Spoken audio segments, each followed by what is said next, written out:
ਪੰਜਾਬ ਸਰਕਾਰ ਨੇ 600 ਯੂਨਿਟ ਬਿਜਲੀ ਫ੍ਰੀ ਕਰਨ ਦਾ ਫੈਸਲਾ ਲਿਆ ਸੀ। 90% ਘਰਾਂ ਨੂੰ ਉਹਦਾ ਫਾਇਦਾ ਹੋਇਆ। ਅਸੀਂ ਭ੍ਰਿਸ਼ਟਾਚਾਰ ਰੋਕਿਆ, ਅਸੀਂ ਰੈਵਨਿਊ ਦੇ ਹੋਰ ਸਾਧਨ ਵਧਾਏ ਨੇ, ਤਾਂ ਅਸੀਂ ਲੋਕਾਂ ਨੂੰ ਬਿਜਲੀ ਫ੍ਰੀ ਦੇ ਰਹੇ ਹਾਂ ਤੇ ਕਿਸਾਨਾਂ ਨੂੰ ਬਿਜਲੀ ਫ੍ਰੀ ਮਿਲ ਰਹੀ ਹੈ ਤੇ ਇੰਡਸਟਰੀ ਨੂੰ ਵੀ। ਮੇਰਾ ਬਿਜਲੀ ਦਾ ਬਿੱਲ ਪਹਿਲਾਂ 1 ਸਾਲ ਪਹਿਲਾਂ ਆਵਾ ਤਾਂ ਤੇ ਹੁਣ ਵੀ 1 ਸਾਲ ਹੋ ਗਿਆ ਵੀ ਆਂਦਾ ਨਹੀਂ ਹੈਗਾ। ਜਦ ਆਹ ਭਗਵੰਤ ਮਾਨ ਦੀ ਸਰਕਾਰ ਬਣੀ ਆ ਜੀ। ਮੁੰਡਾ ਸਾਨੂੰ ਛੋਟਾ ਕਹਿੰਦਾ ਪਿਛਲੀ ਵਾਰੀ ਬਿੱਲ ਕਿੰਨਾ ਆਇਆ था? माँ 3500 रुपया। कहना ऐसी 0 आया। माँ पे ऐसा मुख्यमंत्री पूरे इंडिया बनना चाहिए। अच्छा, वो शरेआम पैसे बांट रहा है प्रवेश वर्मा, क्या नाम है उसका?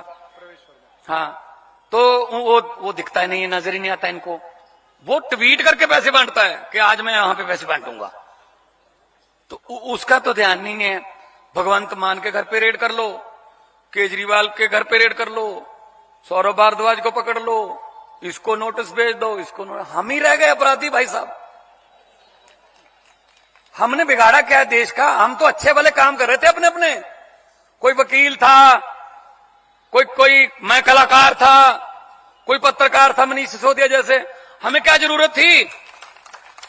हमें क्या जरूरत थी राजनीति में आने की? अगर ये अच्छे निकलाते, अगर अच्छे निकलाते, इनकी करतूतों की वजह से तो हमें आए हैं।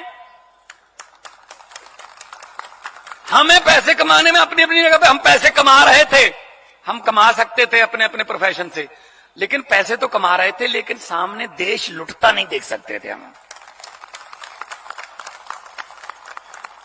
तो फिर लोगों ने हमें वेलकम बोल दिया। पहले तो ये कहते रहे, देखो जब हम कह रहे थे कि भाई रिश्वतखोरी बंद कर दो, देश में बहुत ज्यादा चल रहा है काम, तो कहते हैं ऐसे सड़कों पे कानून नहीं बनते, लड़के आइए, चुन के आइए। हम कहते थे देखो भाई साहब ऐसे क्यों कर रहे हो, हम लोग इलेक्शन वाले है नहीं, आप बंद कर दो ये जो चल रहा है ना करप्शन का मामला, देश का नागरिक लूटा जा रहा है, बंद कर दो। नहीं, तुम बना दो कानून, चुन के आइए। इनको ये लगता था कि इनको इलेक्शन लड़नी नहीं आएगी, लोग इनको वोट नहीं डालेंगे, मामला खत्म। अब कुदरत ने एक ऐसा चक्कर घुमाया भाई साहब, वक्त बहुत बड़ी चीज है। हम चुन के आगे, ये हार गए। अब हम पर कह रहे हैं ये क्यों? मैंने कहा चुन के आइए पहले, चुन के आइए, फिर बाद में बात करेंगे। वक्त बहुत बड़ी चीज है। भिखारियों के सर पे ताज टिका देता है ये वक्त, राजाओं से भीख मंगा देता है ये वक्त। वक्त से डरना चाहिए। लोकतंत्र में लोग बड़े हैं, लोग जब चाहें आदमी अर्श पर, और लोग जब चाहें आदमी फर्श पर। बड़े बड़े उतारे हैं लोगों ने, तो अपने काम पे वोट मांगिए, लड़ाई करा के मांगते हैं। ये समाज ये है, ये समाज ये नहीं है। पार्लियामेंट में डिबेट चल रही थी, एक बार मैं एमपी था, तब बोल रहे थे 1-1 घंटा 2-2 घंटे, ये समाज वो नहीं है, ये समाज ये नहीं है, वो नहीं है, वो नहीं। मैं सुन रहा था, तो मैंने कहा जी मैं भी बोलूंगा।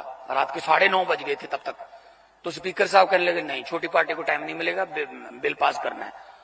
मैंने कहा सर छोटी पार्टी, इसका मतलब ये थोड़ी है कि हमें भी तो लोगों ने भेजा है, चुन के भेजा है।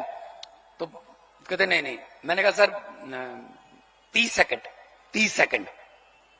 स्पीकर साहब ने कहा 30 सेकंड। मैंने कहा 30 सेकंड में क्या बोलोगे? मैंने कहा इनके 2-2 घंटे के भाषण, मेरे 30 सेकंड। कहते 30 सेकंड में क्या बोलोगे? मैं चलो फिर ऐसा करते हैं 20 सेकंड कर दो। 20 सेकंड। मैंने कहा हाँ। कहते चल ठीक है, आपका समय शुरू होता है अब। मैं खड़ा हुआ, मैं कहा धन्यवाद जी। मैं तो यही कहूंगा कि लंबे सफर को मीलों में मत बांटिए, कौम को कबीलों में मत बांटिए। एक बहता दरिया है मेरा भारत देश, इसको नदियों और झीलों में मत बांटिए।